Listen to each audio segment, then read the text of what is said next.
Hello, hello, hello, Zimbabwe, and welcome to Zimbabwe Daily. My name is Yvonne Muchak, and I hope you're having a good day. And right now, I am seated in the midst of intellectuals who are going to teach us and tell us a little bit more about the subject that we're talking about. When we say climate, a lot of us we switch off, and so don't touch that. Don't turn off. Come on, we need you here because we want to have this conversation. It's as real. Climate change is as real as your everyday living. The reason why you're struggling with water, the reason why you're struggling with natural disasters, the reason why we're struggling with crops, and the reason why we have got high percentages of starvation in our country is all because of climate change. So I want you to switch on and help us have this conversation, all right? My name, once again, is Yvonne Muchaka. If you don't know it, go onto my page and let's have this conversation. We want to make sure that Zimbabwe develops and Zimbabwe grows, but it doesn't grow alone. As long as Zimbabwe grows, Southern Africa will also grow. So today on the platform, we are talking climate justice, right, and the role of the youth in mitigating the dangers of climate change. So this program is brought to you by the Southern Africa Youth Forum, SAYOF, SADC, and it is a regional development platform for youths in the SADC region. We have 16 member states, and we work with the SADC Secretariat, the SADC CNGO, and SAT, among other regional organizations, to empower young people and ensure sustainable inclusion. And to help me talk about this is Natalie Watirisa and Tafazo Ginji. Welcome, lady and gents. Thank you very Thank you much. so much. Right, Natalie, I'll start with you because you're a Okay. lady. Okay. Tell us a little bit about yourself and why we're here. All right. So, yeah, my name is Natalie Guatuisa, and I'm a climate activist. Most of my work is based on climate education, raising awareness on issues to do anything related to the environment and anything related to climate, so that we create like an active participation of the society, the civic society actors. So I'm also a student at the University of Zimbabwe. I'm studying German language and linguistics. And creatively, I've been trying to link my studies with climate change communication. And Right. that's why I'm passionate about talking much about climate change issues, and environmental I like issues. that you like talking, and talking is what we're going to do here. Now, over to you, Tafazwa. Tell us about Oh. yourself. Okay, Tafadzo Gwini, not Gwinji, Gwini. Really? All right, great. That's why people must say their names. yeah. All right. Yeah, I'm also a student at the University of Zimbabwe under the Department of History, Heritage and Knowledge Systems. I'm a cultural and environmental activist, and my purpose in life and with studies is to try to actually link indigenous knowledge systems to this climate change movement. So basically, I advocate for our indigenous knowledge systems, and I try to shed light on how we use to protect our climate and why we might benefit from including our knowledge systems into this climate action movement. Yeah. Then that's wonderful. That's wonderful to know, because we're African, we've got a way that we use to take care of our matoro, and all that. Yeah, We have a way of sustaining ourselves, but we are living in a globalizing world. So what are we talking about when we say climate justice? I'll start with you, Natalie, once again. Okay, so when you're talking about issues to do with climate justice, we're saying that climate justice is there, it is happening around the world, it is affecting people, countries, regions right now. Climate change, I'm sure. Yeah. But how it is affecting people, we're being affected differently. Talk about developed countries and developing countries. Talk about women, people with disability. We differently get affected by climate change, and in line to take action in fighting against it, we have to find ways in which they are just, they are fair, and they're equal. in some way. So if we're to say that we are doing the Pumbudza, I guess it's a program to do with climate action. How just and equal is it to other people? I Right. hope I'm just giving an example. We can also talk about the issue of, okay, I think this is the basic example of climate justice, that the developed countries have already progressed in terms of development, and you find that they are the ones that are responsible for all the carbon emissions, Right. and they are the ones that are responsible for all the consequences that we are facing as developing countries. So at the end of the day, how fair is it? Those who are responsible for such changes, those who are responsible for such acts should take account too. So that's what we talk about climate justice. We need climate action that is just, that is equal, that is fair to everyone, making sure that it is inclusive. We don't leave anyone behind. Right, leaving no one behind. Do you have anything to add to what she said? Yeah. Basically, like she has correctly defined climate justice. I'll just add that it also includes the ways we are coming up with to mitigate and to adapt. But we are also discussing of the issue of loss and damage, whereby who's responsible for actually the climate crisis that we are in right now, and who is supposed to be funding who. Now that's where the concept of climate justice comes in. All right. So, for those of you who are just joining us online, we are coming to you live from our Zimbabwe Daily Studios, and we are talking climate justice, localized ideas for mitigation. How can we as Zimbabwe work towards mitigating the effects of climate change? And how can we as Southern Africa work together in order to find localized ideas that can help us resolve this global crisis, if I can say so? Now I want to go into the crux of the matter. SADC has been affected, Mozambique, Zimbabwe, with Cyclone Idai. How, do you think we are ready as a region or as a country to deal with the issues like that? Okay, so this is quite a very interesting question. You find that currently, as we are right now, I feel that, the Southern Africa is a hotspot to climate change. And you find that currently we have those continuous dry periods in most southern African nations. and then you find that we recently got affected by the cyclone Idai. The floods, the droughts, the diseases that are actually being increased because where of the extremities. Exactly. On one end, you don't even have water. When it comes, it's destroying everything. So that on itself, also, those are some of the climate, the changes that we are seeing, the climate conditions that are changing, and how it have been affecting the people, right? The health services, the health of the people, being able to access. You talk about, I think the communication networks, the transport networks, they've been affected. But how has SADC responded to it? That can be the question that we can ask ourselves as well. That yes, it have areas that it focuses on, but I feel that SADC, it was tested with these events, that is it capable, that in a case of drought, is it capable to cater for its people? In your view, is SADC capable of catering for its people?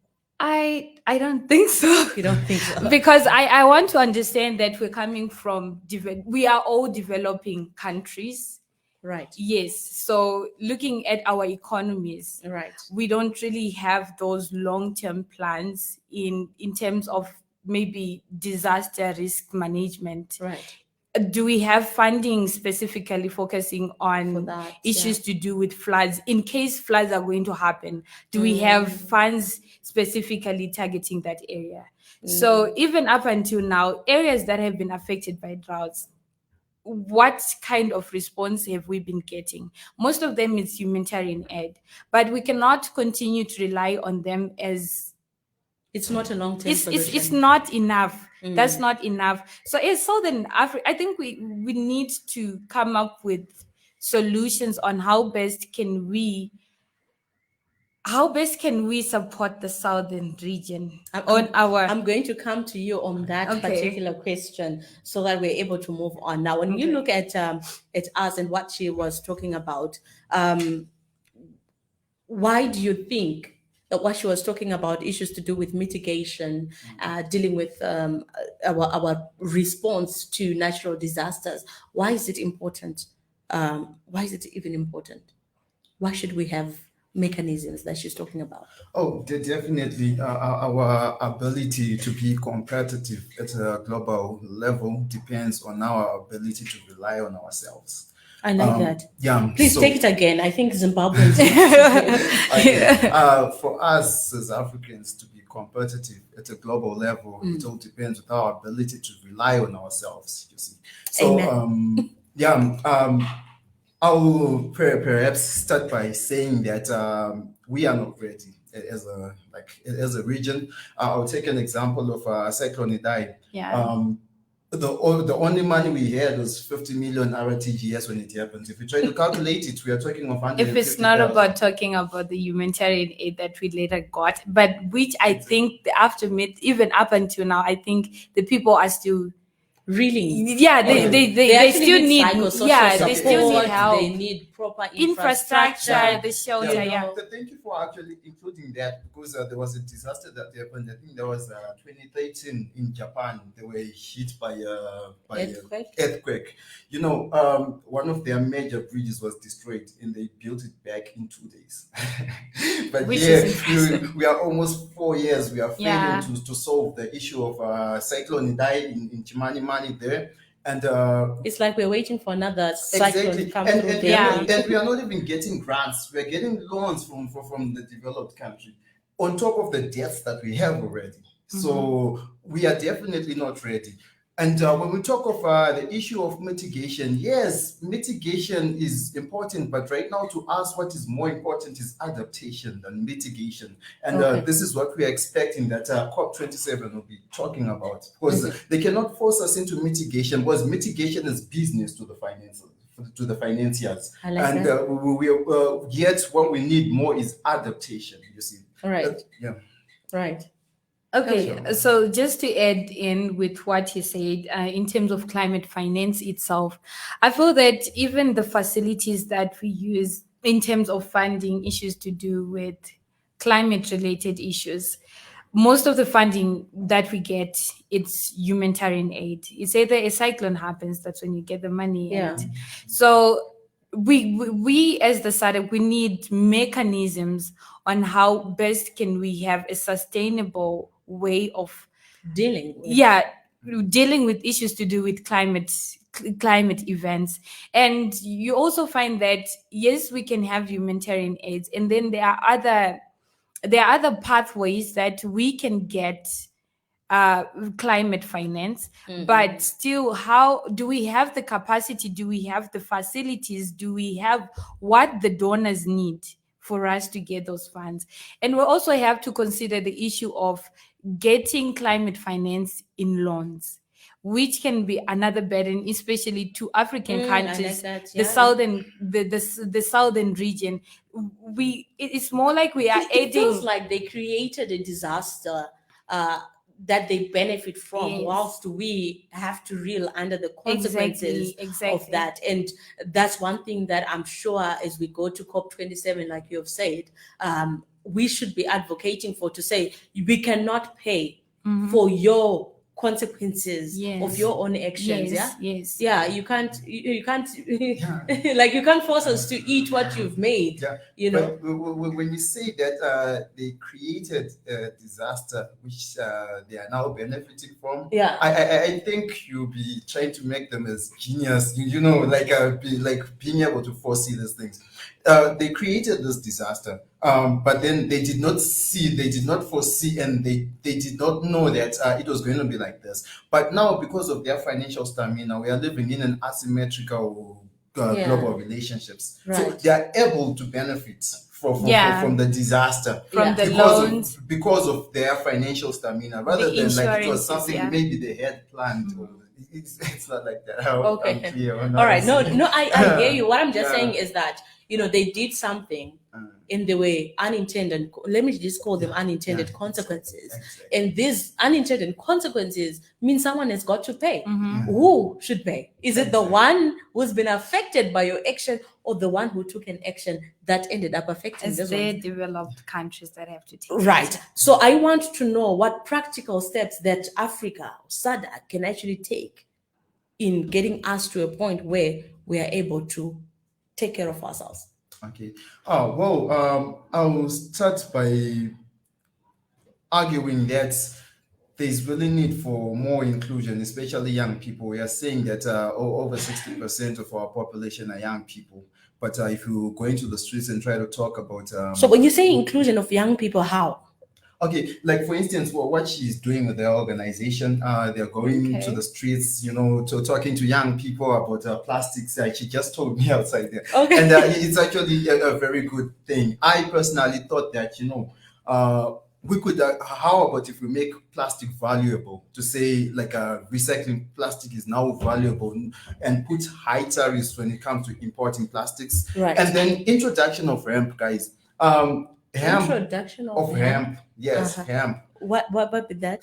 Okay, hemp, to put it lightly, what should I say? It's a cannabis. You know that It's an organic material. it's an okay. You know cannabis, Cannabis. right? Yeah, Yeah, it's- cannabis. Yeah, Banje. cannabis imbanje, and this guy. Okay. Stem imbanje has Interesting. always been used to create paper, to create paper bags, shopping bags and Ooh. stuff, So I wonder, why do we still fear natural plants when they, in the developed countries, they are already processing hemp into paper? And we still fear that, we still put laws that still suppress us. Yet these laws were created by our former colonizers, and they thrashed it upon us. I like that. So it's a matter of us now starting to deal with methods that will help us to reduce instances of plastic waste. For example, I'm working with Kwadzana Press. I'm the team leader. Okay, that's great. What we are doing, we also have a program where we are teaching children. Kwadzana Press, what is that? Oh, Kwadzana, it's a community newspaper that is All right. running community development projects. Okay. So one of the projects which we are partnering with Feed Zimbabwe, we are trying to eradicate single-use sanitary pads, replacing them with reusable pads, Reusable ones, because yeah. all these pads are now filling our landfills. That they are closing our drainage system. So if rainfall comes, we are going to suffer the consequences in Kwadzana. Hey. And so we are trying by all means to make sure that we are teaching primary kids to who are going to experience their first menstrual Oh, wow, that's period. a good target. If they start with reusable pads, they're just going to see it as the most proper way of doing menstrual hygiene. So it's one step we are taking. Okay. And then we also have under the Kwadzana Press, we have the Greening Kwadzana projects together with Really Green Finger and Let's Green the Future. So far, we've planted over 2,000 trees in Wow, Kwadzana. impressive. And I'll clap hands to that. yeah, it's another way, because we are trying to remove excess carbon dioxide in our Atmosphere. in our yeah. atmosphere I and like stuff. that. So these are some of the methods that can actually be done, and our work specifically focus on low income, high density suburbs, because this is where climate inequality is affecting. Yeah. Wow. Yeah. You can also share what you're also doing in order to deal with this whole issue of climate change. Okay, so as All for Climate Action, we have been mainly focusing on It's all for climate. All for Climate. All for climate. Okay, me, I'm Shona. So when All for, which means Yes, everybody. okay, yeah. Everyone, because everyone is being affected by climate Thank change. you, yeah. And that means we all have to take action. be it you're young, old, be it you're rich or poor. We just need everybody to take action. Right. So as All for Climate Action, basically we just have been preaching the word on climate change, educating people about issues, what causes climate change, what are the effects, what action can we take as young people, as the people, to protect our environment and ourselves. So what are what are some of the things that are coming out that you should be doing? Okay, so recently, I think on the 17th of September, it was a World Cleanup Day, and we carried out it was a World Cleanup Day. Right. But as Africa, we decided that no, there are quite a lot of cleanups, but they're not enough. We clean today, you find the same dump that you cleaned. It's a culture. Yeah, it's they continue to mushroom. So we then decided that let's go into the streets and listen to what people think, and also share with them information about the effects of single-use plastics. So, getting to talk to random people and understanding where they're coming from. We talked to vendors, and it's funny that even a vendor will tell you that I'm not going to stop using plastics, even if you tell me the effects. But until the government of Zimbabwe tells you that do not use plastics. So they're waiting for a government directive. Exactly. So now you get to understand how can we also change the behaviors of people? How can we also focus on issues to do with policy making, on issues to do with single-use plastics? And so we have been also carrying out this whole street talk have been the World Cleanup activity was a street talk under the Race to Zero Plastics, and we have been doing a number of online activities to educate people about single-use plastics, the Twitter spaces as well, and also not just telling people to stop using single-use plastic bags, but we have been also making the bags themselves. All right. With a very I want you to tell the people, because they are tuned in right now. Okay. Talk to Amai Peter. Vanototi plastic ndizvo. Ndorandoziva. Okay. Let's take it into the household. Okay. So you find plastic, especially single-use plastic, you find that it is mostly being used. Single-use plastic. Let me explain. Exactly. Let's take it to paper bag. Yeah. Okay, paper bag. Single use. Do not take okay. Let's talk about the issue. Okay, so single-use plastic. When you're saying single-use plastic, it says on its own like you're using it once and you throw it away. Right. So that means the single-use plastic bottled water, mbura dzatinotenga my 500, we're drinking, right? And then we throw it away. So at the end of the day, those plastics accumulate in the landfills. My plastics are even like food packages. Most of them, like, they are food packages. Right. But murugutenga my vegetable, my carrots are put it on plastic. Guys, let's try to be serious. So those are the plastics that we're talking about. So what plastic? You get in a shop, you are provided a single-use plastic that you put your carrots in, or your bananas, or your vegetables. And yet, when you go to the garden, you don't find plants wrapped in plastic. Excuse me. So you're saying we should stop buying in shops and go to the garden? You can have your own garden. You can opt that when you do your shopping, you don't put in your plastic bag. And put in what? You can use reusable bags. I'm sure that most shops in Zimbabwe. I want this to be real and to be practical. I don't know measure. I don't know English. Never liked us. I don't know measure. Where's come single-use plastic? So what are you suggesting to TM, to SPA, to say measure them where? Okay, and so hand them over to me where? There are trays. There are khaki bags. Okay. Paper. My mom actually told me about, did you know, Kuti, paper bag ragaba papi? It's not about plastic bag. It came back way back kudara questions from my khaki bags. Okay. So no kwa exactly. I don't know about that. That's marketing though. But yeah, no kwazakaba. So it's a matter of finding alternatives that are environmentally friendly. Cheap alternatives.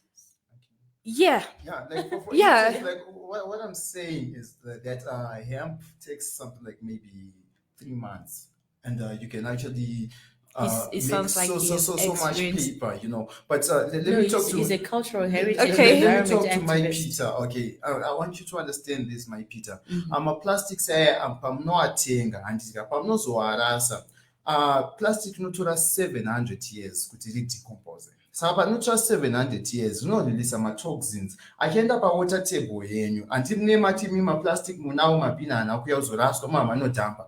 Saka plastic iyoyo inono matoxins anoriliswa anoenda pawater table yenyu, yaenda pawater table pamukuenda kuchibhorani kunochera mvura maakumwa mvura iyaiya ine matoxins maakuita cancer. Ndosaka tiri kuti ava ana Natalie vari kufaitira kuti muregedze kushandisa plastic, titsvage an alternative, and the best alternative, like what she's saying, is paper bag. But when she says paper bag, I now get concerned. How many trees are you going to cut?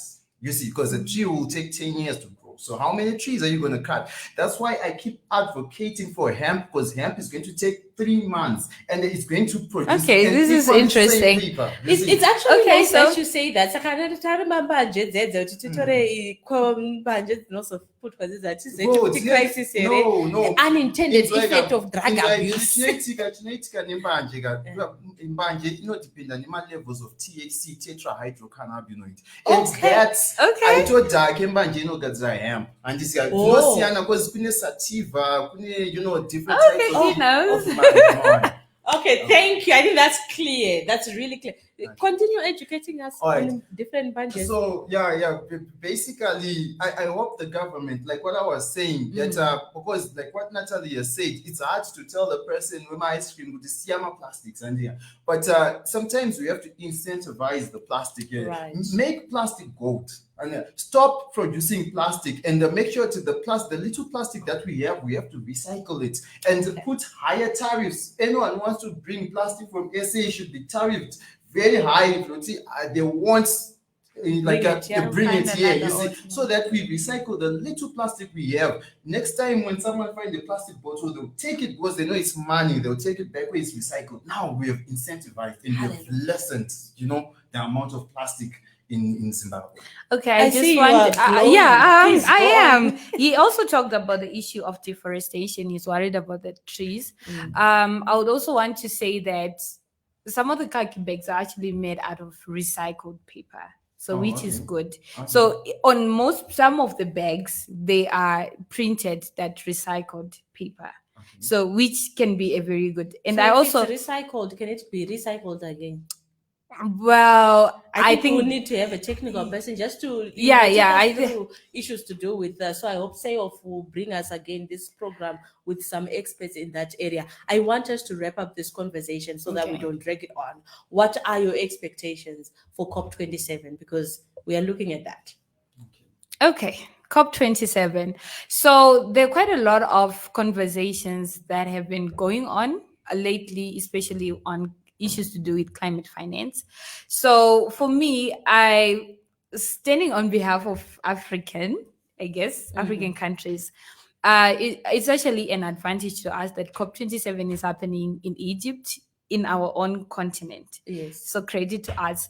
So with COP27, what I'm expecting is that the developed countries have to stop talking and all the whole theoretical issues that are writing down, the whole papers, the agreements, and put matters on ground and take action. So when it means to climate finance, we need more, we need facilities, we need solid, concrete systems that talk about climate finance. So if they said $100 billion per year, let it be so. What are the actions? How is it going to be paid to every country that has been affected by climate change? We need solid systems.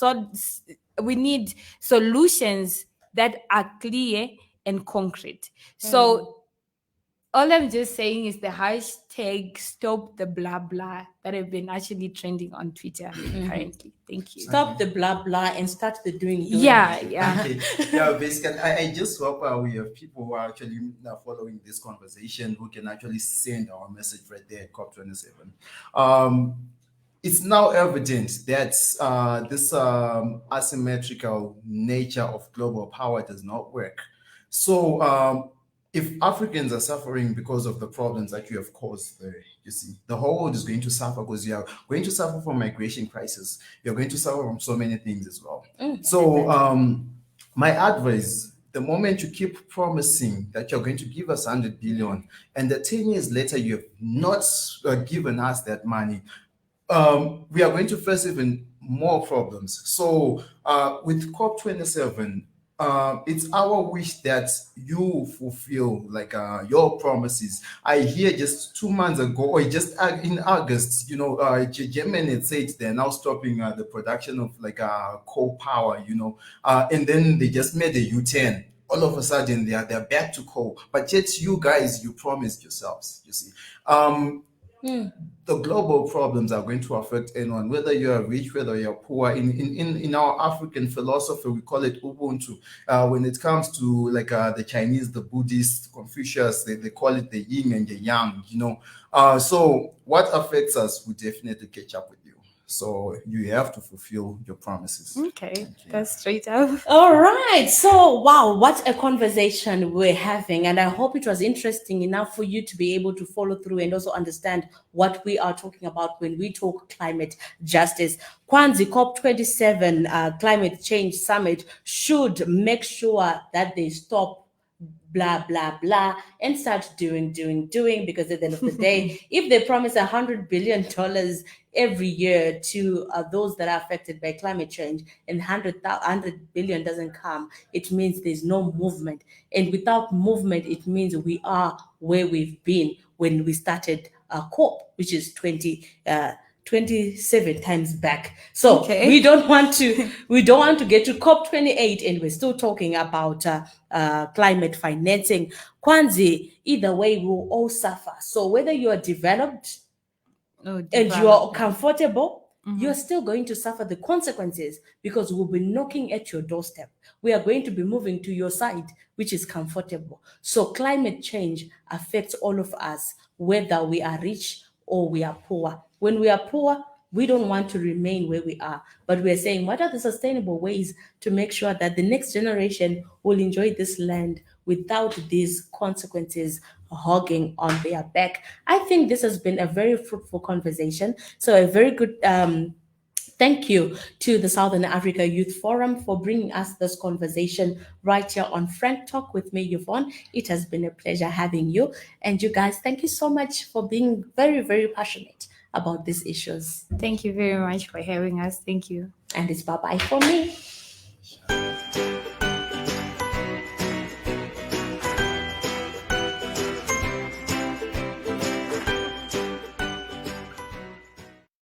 Offline, eh?